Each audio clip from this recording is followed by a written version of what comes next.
नमस्कार, आप देख रहे हैं डीआरवी न्यूज़। डीआरवी न्यूज़ में आप सभी का स्वागत है। मैं मेघा खाड़े। मानसिक तनाव एक बहुत ही ज़रूरी विषय है। लोगों को मानसिक तनाव परिस्थितियों के हिसाब से होते हैं।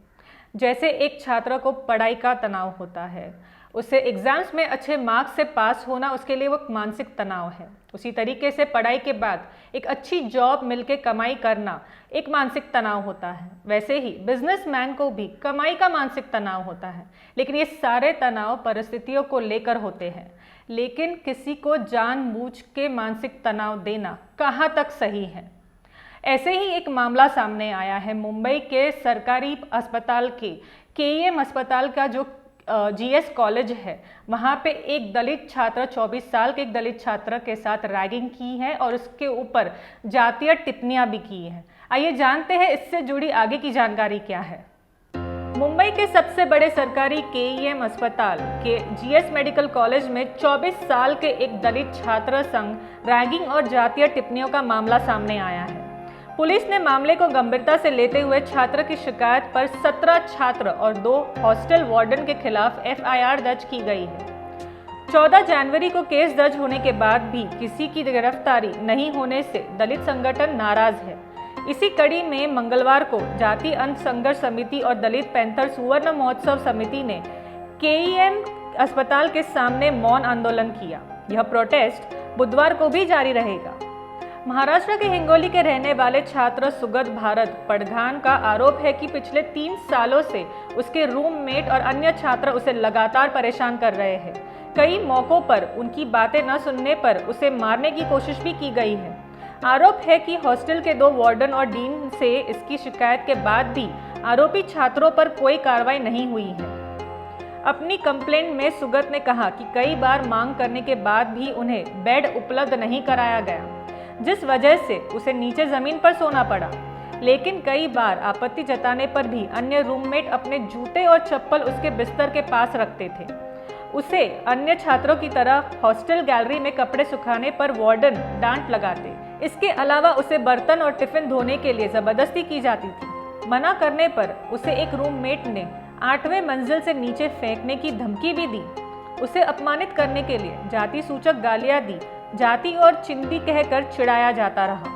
इस सब से परेशान होकर सुगत अपने गांव हिंगोली चले गए, जिसकी वजह से उनके लेक्चर अटेंडेंस पर भी बुरा असर पड़ा। शिकायत मिलने के बाद केईएम के डीएन हेमंत देशमुख ने इस मामले की जांच के लिए एंटी रैगिंग कमेटी गठित की। हालांकि जांच रिपोर्ट में आरोपों को बेबुनियाद करार देते हुए मामला खारिज कर दिया। जाति अंत संघर्ष समिति के कन्वेयर सुबोध मोरे का दावा है कि जांच समिति यूजीसी गाइडलाइंस का पालन करते हुए नहीं बनाई गई थी, इसलिए मामले को रफा दफा करने का आरोप संगठन ने कमेटी पर लगाया। साथ ही जांच रिपोर्ट अमान्य होने की बात कही। इसके बाद सुगत और संगठन ने SC/ST कमीशन का दरवाजा खटखटाया। सुनवाई के बाद कमीशन ने हॉस्पिटल डीन को यूजीसी गाइडलाइंस का पालन कर स्वयंसेवी संस्था, स्थानीय पत्रकारों को शामिल कर समिति का गठन करने को कहा। इसके अलावा भोईवाड़ा पुलिस को SC/ST प्रतिबंधक एक्ट 1989 के तहत मामला दर्ज करते हुए 8 दिनों में रिपोर्ट पेश करने के निर्देश दिए गए। बता दें कि सुगत 17 दिसंबर 2021 में पुलिस में शिकायत दर्ज कराई थी, लेकिन 14 जनवरी को मामला दर्ज किया गया है। मामले की जांच कर रहे डीसीपी विजय पाटिल ने बताया कि मामले की जांच शुरू है और सभी संबंधित लोगों का बयान दर्ज किया जा रहा है। जांच में सभी बातें सामने आएगी। 8 दिनों में पुलिस अपनी जांच रिपोर्ट पेश करेगी। जो कोई दोषी पाया जाएगा उस पर कड़ी कार्रवाई होगी। एक तरफ कहते हैं पढ़ेगा इंडिया तो बढ़ेगा इंडिया, और होनहार युवाओं के हाथ में ही भारत का विकास है। लेकिन अगर होनहार युवाओं के साथ ही इस तरीके की हरकतें हो रही हैं, तो भारत का विकास किस तरीके से हो सकता है? किसी भी व्यक्ति को मानसिक तनाव देना, जानबूझकर उसे तंग करना, उसकी मानसिकता पूरी तरीके से खराब हो सकती है। मानसिकता खराब होने के कारण वो कोई भी नशे से जुड़ सकता है, आत्महत्या भी कर सकता है, कोई भी एक हथियार उठा सकता है, हथियार उठा के कोई भी एक बड़ा अपराध कर सकता है। ऐसे में उसकी पूरी जिंदगी खराब हो सकती है। रैगिंग सिर्फ रैगर्स के लिए एक मजाक रहता है, लेकिन जिसके साथ ये बीतती है उसकी जिंदगी का सवाल होता है। इस तरीके के चीज़ें, इस तरीके की रैगिंग और किस किस हद तक एक मजाक होना चाहिए, इसके बारे में जानकारी होना बहुत ज़रूरी है, क्योंकि ये किसी के ज़िंदगी का सवाल है। इन सारी चीज़ों को रोकना बहुत ज़रूरी है। सरकार को इन सारी चीज़ों पे ध्यान देना बहुत ही ज़रूरी है। 2013 में परेश रावल की एक फिल्म आई थी जिसका नाम था टेबल नंबर 21।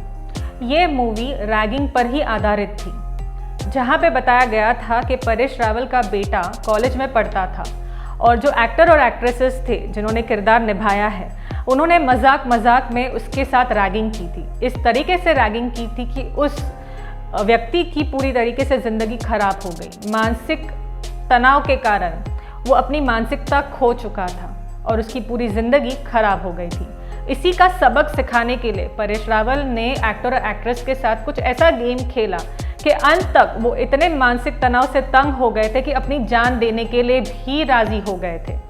इसी तरीके से सिर्फ परेश रावल को ये बताना था कि मजाक एक हद तक होना चाहिए। इस तरीके का मजाक ना कीजिए कि किसी के ज़िंदगी पर बल्ब के आए।